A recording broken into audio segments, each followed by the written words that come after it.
Every October, Americans spend over $12 billion on skeleton lawn decorations, giant bags of mini chocolate bars, and costumes for both themselves and their pets. We treat Halloween as a lighthearted night of candy and horror movies. But if you went back in time a few hundred years, October 31st wasn't about chocolate bars or inflatable ghosts. It was a night of legitimate terror, blood sacrifices, and warding off wandering spirits so they wouldn't ruin your harvest. So how did an ancient pagan survival ritual cross the Atlantic Ocean and transform into America's second biggest commercial holiday? Today, we're unpacking the real story of Halloween, why it's on October 31st, where jack-o'-lanterns actually came from, and how a rash of 1930s vandalism forced towns to bribe kids with candy. Chapter 1. The Celtic Roots of Samhain. To find the birth of Halloween, we have to travel back over 2,000 years to the ancient Celts living in what is now Ireland, the UK, and northern France. The Celts celebrated their new year on November 1st. This date marked the end of summer and the harvest, and the beginning of the dark, cold winter, a time of year often associated with human mortality. The Celts believed that on the night before the new year, October 31st, the boundary between the worlds of the living and the dead became blurred. They called this night Samhain. According to Celtic belief, ghosts of the dead returned to Earth on October 31st to cause trouble and damage crops. But it wasn't all bad. Druids, or Celtic priests, believed the presence of spirits made it easier to predict the future, which gave comfort during the bleak winter ahead. To celebrate, Druids built huge sacred bonfires. People gathered to burn crops and animals as sacrifices to Celtic deities. During the celebration, the Celts wore costumes, usually made of animal heads and skins, to disguise themselves so wandering evil ghosts would mistake them for fellow spirits and leave them alone. When the celebration ended, they relit their hearth fires at home using coal from the sacred bonfire to protect their families through the winter. Chapter 2. The Church Overrite, All Hallows Eve. By the 9th century, the Roman Empire had expanded into Celtic lands, and with it came Christianity.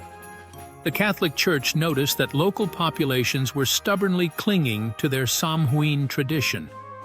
So, instead of trying to ban it, the Church did what it did best. It rebranded it. In the 8th century, Pope Gregory III designated November 1st as a time to honor all saints and martyrs, a holiday known as All Saints' Day, or All Hallows. That meant the night before, October 31st, became known as All Hallows Even, which eventually got shortened to Halloween. The Church also added All Souls' Day on November 2nd to honor the dead. During these Christianized festivities, poor citizens would knock on doors asking for food, and families would give them pastries called soul cakes in return for prayers for their dead relatives. This practice was called souling, and it was one of the early seeds of what we now call trick-or-treating. Chapter 3. Crossing the Atlantic to America. Now, how did Halloween make it to the United States? In early colonial America, Halloween celebrations were almost non-existent in New England due to strict Protestant belief systems. However, in southern colonies like Maryland and Virginia, European traditions blended with Native American harvest customs to create play parties, public events celebrating the harvest where neighbors shared stories of the dead, danced, and told fortunes. The real turning point came in the 1840s. The Irish potato famine forced over 1 million Irish immigrants to flee to the United States. They brought their Halloween traditions with them, and American culture was changed forever. Fun fact: the original jack-o'-lantern wasn't a pumpkin at all. In Ireland, people carved scary faces into turnips and potatoes to ward off evil spirits like Stingy Jack. But when Irish immigrants arrived in America, they discovered a native fruit that was much bigger and far easier to carve: the pumpkin. Chapter 4. Pranks, Bribes, and Suburbs. By the late 19th and early 20th centuries, Halloween in America had taken a turn for the chaotic. October 31st became known as Mischief Night. Teenagers used the disguise of Halloween to pull elaborate pranks, tipping over outhouses, unhinging fence gates, and damaging property. By the Great Depression in the 1930s, Halloween vandalism had gotten so destructive that city councils realized they had a real problem on their hands. The solution? Bribe them. Towns began organizing structured community events, parades, school parties, and neighborhood routes where residents gave out popcorn, nuts, and baked goods to distract kids from causing trouble. The phrase "trick or treat" was born as a playful ultimatum. Give us a treat, or we'll pull a trick on your house.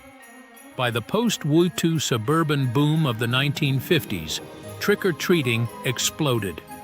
Candy companies quickly realized they could make a fortune by selling individually wrapped chocolates and candies instead of homemade treats, solidifying Halloween as the multi-billion-dollar pop culture holiday we know today.